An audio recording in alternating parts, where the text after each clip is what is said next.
Luc Champagne, vous êtes responsable au diocèse de l'Église catholique de Lyon du secteur famille et société, parmi lesquels on trouve l'accueil des migrants, des étrangers. Alors, où on en est concrètement dans cette situation-là?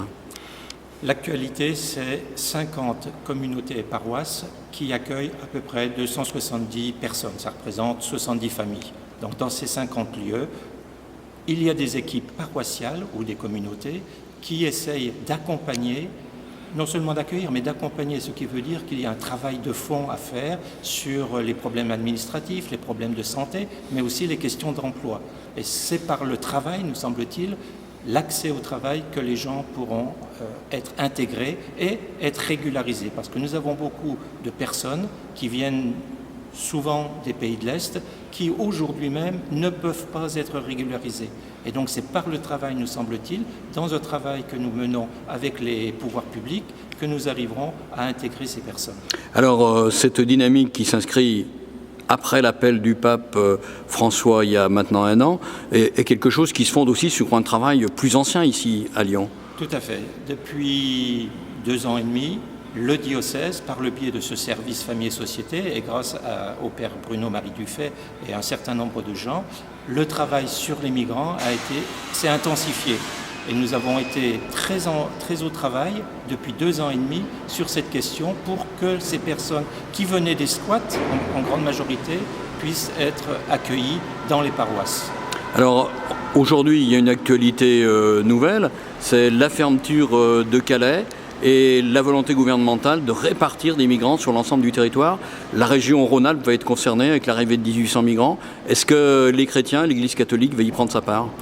J'ai envie de dire, nous sommes l'arme au pied, si je puis dire, parce que vraiment, le travail qui est fait depuis 2 ans et demi, le travail qui est fait depuis l'appel du pape en septembre 2015, a vraiment créé une dynamique parmi les chrétiens. Alors je dis parmi les chrétiens, mais nous savons, et nous participons d'ailleurs à un collectif plus large, où sont réunies de nombreuses associations qui travaillent pour les migrants, pour les réfugiés. Et si 1800 personnes arrivent sur la région, je pense que nous sommes capables, en tant que chrétiens, mais bien sûr en tant que citoyens, d'accueillir 1800 personnes au milieu de 8 millions de personnes. Donc l'Église catholique n'a pas les réticences qu'ont certains responsables politiques? L'Église catholique n'a pas de réticence, pour des raisons évangéliques, à accueillir l'étranger. Je crois que ça, c'est le cœur de notre mission. Alors après, il faut lier générosité et réalisme. C'est pas toujours facile d'être généreux, et puis être généreux entraîne des obligations qui peuvent elles-mêmes ne pas être très faciles.